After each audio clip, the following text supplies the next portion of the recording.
Ralph Breaks the Internet Movie Review. Wreck-It Ralph is easily one of the best films that modern Disney has made. It had an admirable and relatable protagonist, an airtight plot, a powerful lesson about not judging or victimizing others based on how they look or their position in life.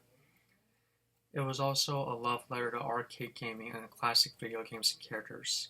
It is truly a brilliant modern Disney movie. But sadly, the story doesn't end there. I'm sure I'm not the only one that noticed this, but the modern Disney company has a serious problem with leaving well enough alone. Aside from all the live-action remakes, this movie is one of the best examples. Ralph Breaks the Internet is a sequel to Wreck-It Ralph. It came out a good 5 to 6 years after the original film.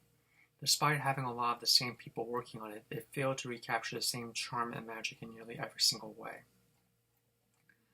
I personally don't consider it emoji level bad, but it's still a pretty sorry excuse for a sequel. What happened here?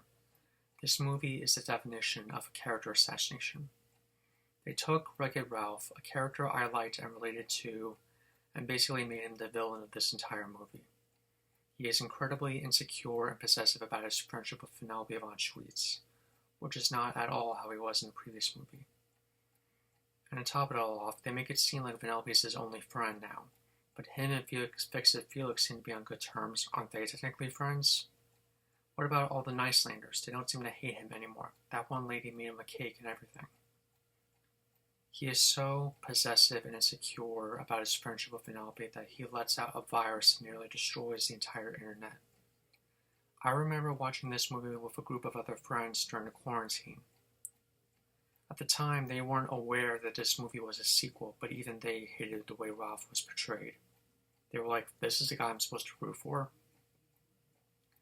There's also a part where he looks at the comment section of his videos and everyone's just trolling him, and it really breaks and hurts him. I somehow doubt that his confidence would be that fragile, considering that he was treated much worse by the other characters in this game for over 30 years.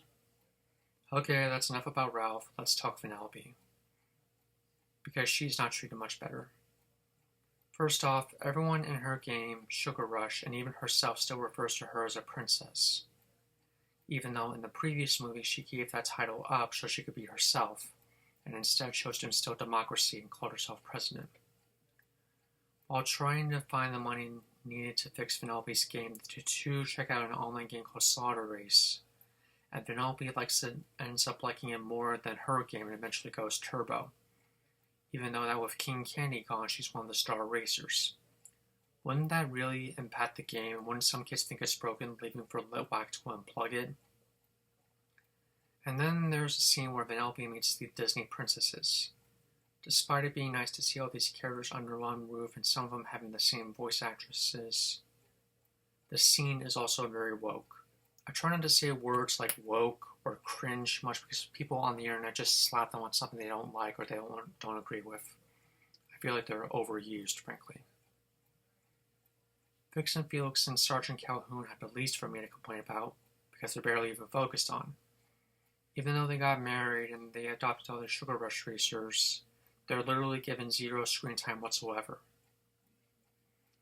The movie tries to teach a lesson that sometimes best friends have different dreams.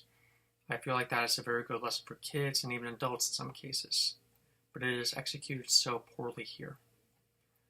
Surely there's a way to get that lesson across without having Penelope abandon her game completely, breaking one of the cardinal rules the first movie established.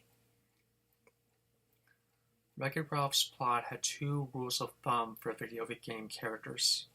Never abandon your game, and if you die outside your own game, you don't come back. You have no extra lives. Another reason why I loved the first movie is they went the extra mile of including other characters. It had a real Who Framed Roger Rabbit kind of vibe. It had Bowser, Dr. Eggman, Zangief, Chun-Li, Ryu, and M. Bison from Street Fighter, Pac-Man and the Ghosts, Q-Bird, and several other characters. Here, those other classic game characters are barely even focused on.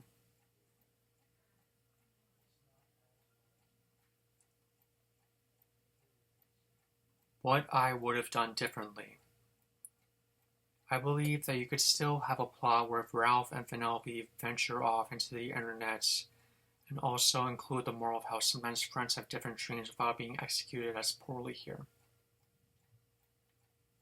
Instead of trying to make it because Penelope's game is broken, make them want to go to the internet because Litwak's been having serious trouble keeping the arcade open. He's tried everything he can to drum up business, but nothing works. After all, why would kids want to go to an arcade when they could just play video games at home with their PlayStations, Xboxes, and Nintendos? And now every game is at risk of being unplugged as Litwak prepares to close up shop. For a moral, make it because Ralph and Penelope have different ideas for what would be best for all the other characters. This movie is a perfect example of a movie that disappointed me. I do not consider it emoji level bad, but it is still quite a disappointing movie and a very sorry excuse for a sequel.